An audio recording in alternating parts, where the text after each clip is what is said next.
Marley from the Energy Boutique with your energy forecast for Sunday, August 14th. So it's Sunday, the sun rules over Sunday, and the sun is in its place of power in Leo energy. We are definitely getting the sun shining a bright light on where it is that we need to bust out, break open, step up, be bold, be brave, be courageous, and embody the qualities and characteristics of the lion in order to actually align with our heart space, a new mission, a new purpose, a new path. The moon here today is in Piscean energy, but will be moving out of Piscean energy and locking into Aries. Aries being a sister fire sign to Leo energy. You best believe the latter part of the day, we're going to be fired up, fueled up, jazzed up, ready to move forward, don't want to look back, and definitely boss up to a new level of taking control and taking action in aligning with the new path, with the new passion, with the new desires that we should have been realizing since the new moon in Leo. So the moon will be going void, of course, at 11:11 a.m. Eastern Standard Time, and we'll be locking into Aries energy 4:44 p.m. Eastern Standard Time. We do have some numerology working for us here today as well. There are 12 different aspects here today, and 9 of them involve the moon. We actually have a pretty intense aspect taking place here today that we will talk about as we proceed through this forecast. But if you listen to yesterday's energy forecast, you would know that we have the sun opposing Saturn, and we have Mars trining Pluto. This is definitely going to bring us down a couple of pegs, help us refocus on what it is that is important, but it will likely bring a lot of intensity, a lot of somberness to the day. But first, we have the moon making an interaction with the sun in a way that would suggest that this is a learning opportunity. This is a perfect opportunity for us to choose what it is that we want to do from here, choosing something different. We have the moon in Pisces, which is a water sign, very emotional, very healing, very transformative, very intuitive, very dreamlike, very imaginative, wants us to kind of slow down and allow the full moon cycle, because Pisces is the last energy of the zodiac wheel, to come full circle.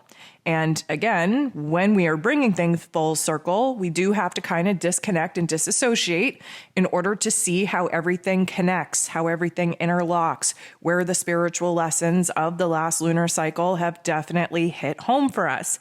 The sun, on the other hand, is illuminating again in this Leo energy, where it is that we do have to kind of boss up and take control over the path, over the direction that we're taking in order to actually align with our heart space.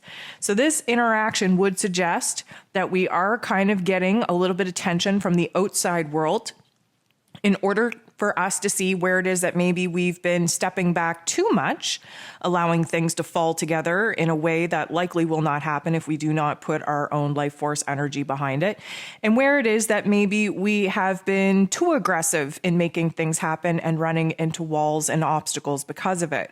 This should illuminate for us a balance, but again, giving us a choice point by illuminating some opportunities in our physical realm where we can definitely incorporate our dreams, our vision in a way that would suggest that we are going to take an action and make a move to actually pursue that particular path.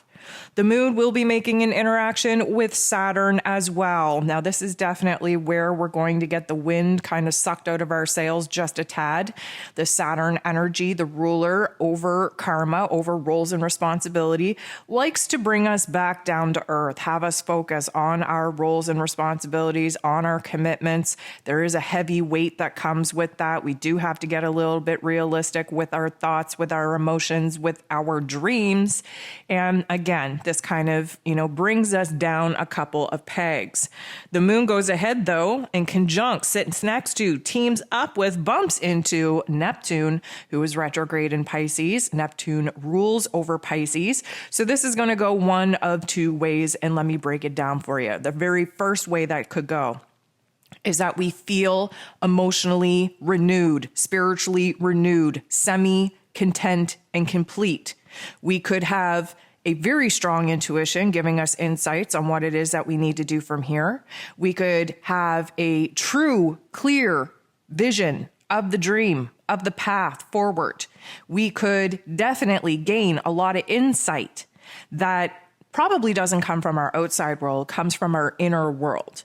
Now, the other way that it could go is that we're so freaking overwhelmed by our emotions that we just want to disconnect and detach from reality altogether, that we throw ourselves in some kind of vice in order to distract ourselves from the things that we should be thinking about, where we become so overwhelmed with the thoughts, with the feelings, with the choices, with the options, that we just kind of distract ourselves with whatever it is that will, I guess, make us check out of reality. This could be a day where you want to curl up in a ball, lose yourself in movies or an art project or in music and just daydream.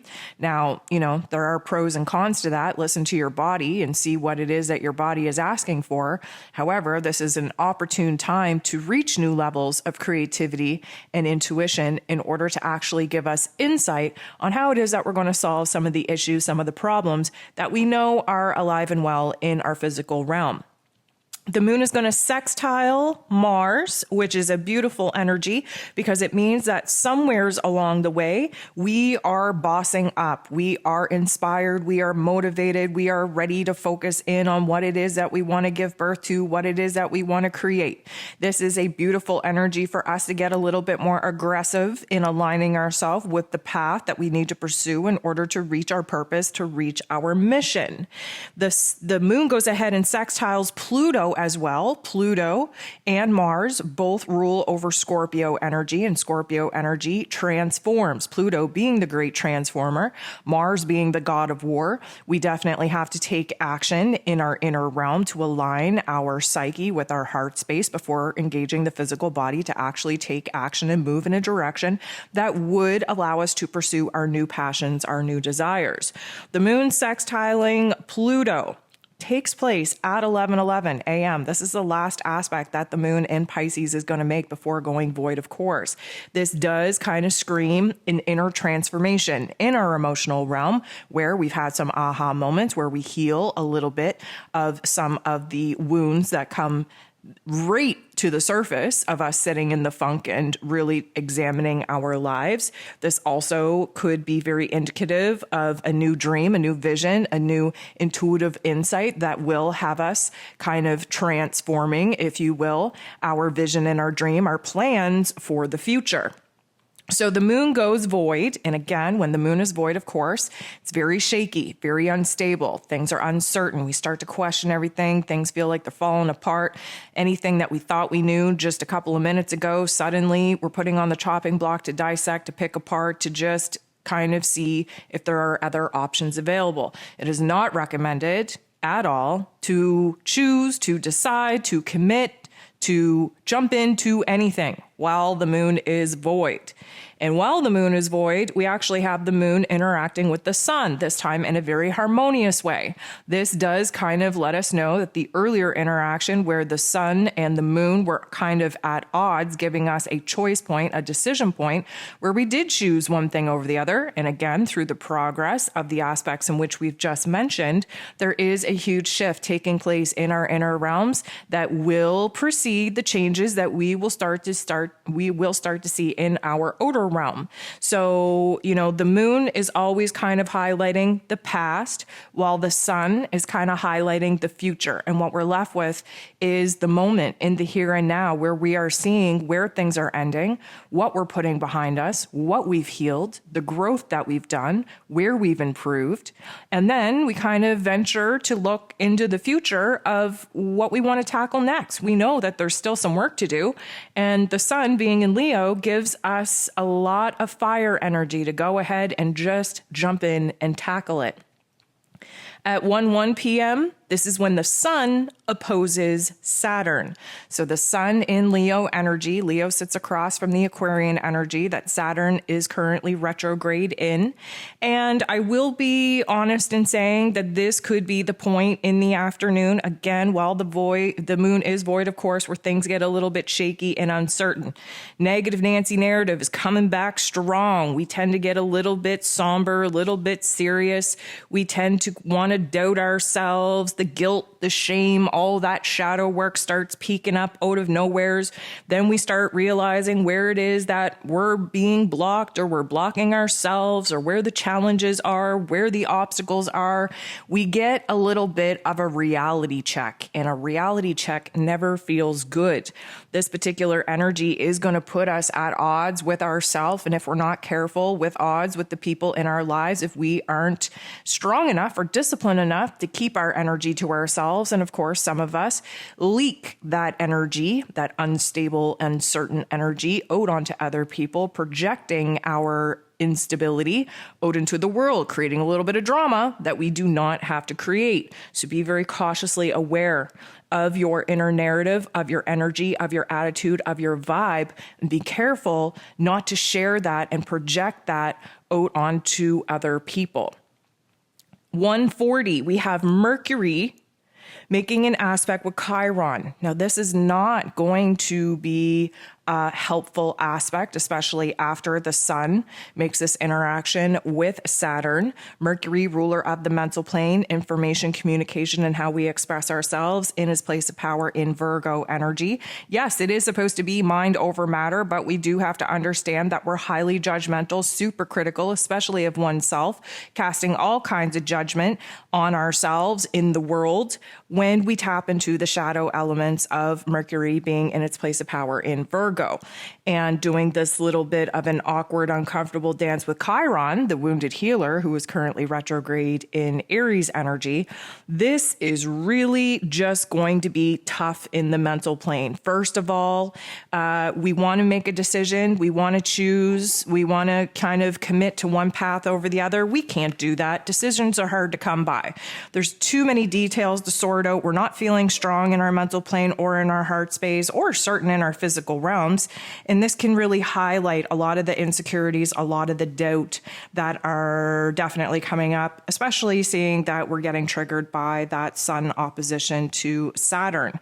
It's very hard to read intentions of other people. Okay, so this Mercury and Virgo energy, not so in tune with intuition, relies on data, statistics, actual information coming in from the physical realm in order to judge. But everybody is super unstable, super shaky right now that the moon is void and we're having some of these harder aspects pop off. So not only is it hard to read the intentions behind other people's words or actions, but it's hard to align with what it is that we actually want within ourselves, what we're currently strong enough to stand in. And this could definitely lead to misunderstandings, miscommunications, and a lot of hurt feelings. One of the downsides of Mercury being in Virgo is that we're a little bit rigid in our emotions. We're a little bit too reliant on our intellect, on our thoughts, and we can really hurt other people's feelings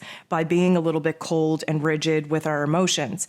And the funny thing is that here we are, not being cautiously aware of being able to hurt other people's feelings with our words, but yet we ourselves are super hypersensitive and easily able to pop off and get our feelings hurt by other people. So there's definitely a challenging vibe here this afternoon.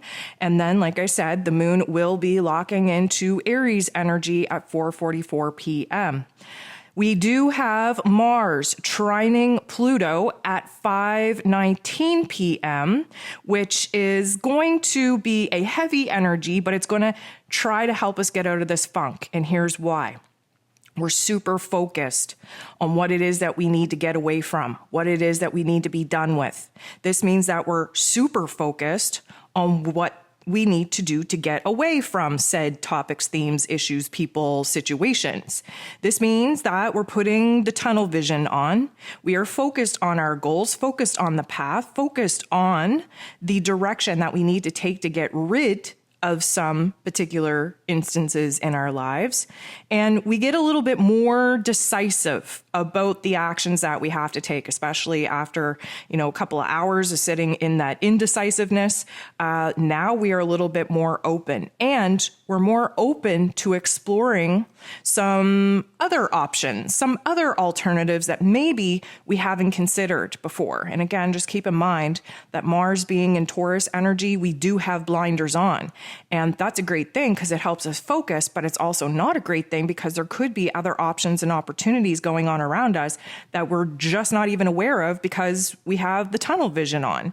So at this particular point, we're not really afraid of the obstacles, of the challenge, of the doubts, of the insecurities that got brought to our attention throughout the day because we have the god of war, Mars, and the god of the underworld ruling over transformation, power, and control, which is Pluto, coming together, trining. They're both in Earth energies. Mars is in Taurus, Pluto's in Capricorn. So they're trining, they're blending their energies together, they're supporting one another. And what do you get when the god of war and the god of the underworld comes together? You don't get fear, I'll tell you that much. What you get is almost an attitude where you are, I'm going to say, begging for people to try you, right? So you're not afraid of challenges. You're not afraid of obstacles. You're actually looking at them and encouraged, inspired, and motivated to bust right through them and see what it is that you can actually overcome and accomplish. So this particular energy is really going to put us in a situation, in a position to have to kind of rework our plans or our focus or our intentions, our path, our direction, our purpose, our mission. We are in an adjustment period. If you listen to the Ascension forecast this week, you would know that this week is being provided to us to stabilize. And with that stable energy, by the time we reach the last quarter moon in Taurus by the end of the week, we're going to have a totally different perspective of what it is that we need to do. And the change, the transformation in perspective and understanding starts right now, right here with Mars trining Pluto. So the moon in Aries is now in full speed and is going to semi-square both the true node and Uranus. As you know, the true node and Uranus are still traveling through the cosmos very close to one another, still giving us the unexpected opportunities to see things pop off, open up new opportunities for us to change, to adapt.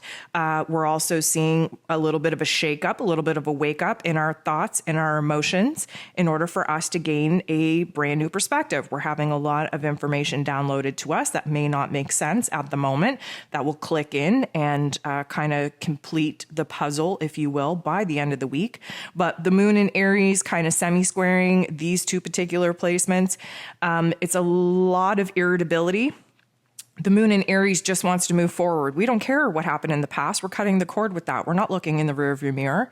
We just want to boss up. We want to jump into something new. We want to initiate a brand new chapter. We want to, begin whatever it is that we've been putting off. But the problem is that the universe isn't supportive of that. And that means that the Aries energy has to pump the brakes. This Uranian and true node aspect are in Taurus energy, the low and slow, strategic and calculated energy of an earth energy. So we have the fire energy of Aries going up against this earth energy of Taurus, and all it does is create frustration because the fire energy isn't able to take action and move as fast as the Aries energy would like. And of course, the Taurus energy just pumps the brakes on whatever actions we actually want to take and snuff that spark out until we can get a grip and understand that we're only moving forward in a calculated fashion where all situations, all consequences, all outcomes have been thought about and decided upon before we go ahead and waste any kind of energy. The last thing we got going on here today is the moon in Aries trining Venus, who is fresh in Leo energy. So we got some fire on fire action here. This is definitely going to put a pep in our step, really transform the low and heavy energies that we've experienced throughout the day. Venus, of course, very focused on wanting to have fun and aligning with her heart space and going after new passions and desires and being in love with love and letting her hair down and being entertained and just putting herself out there. And you know what? The moon in Aries is all about it. We are jacked up, fired up, ready for excitement, ready for some spark, some heat, some passion. And, as long as we are thinking about our actions and the consequences that they may bring, everything is all good. However, there is an element where flirting with fire can burn the whole freaking forest down. So you do want to be a little bit cautious with your energy, with your intentions, and what it is that you actually allow to take place in your life when you get the impulse to just act, to just go out, to just have fun, to just do it and deal with the consequences later.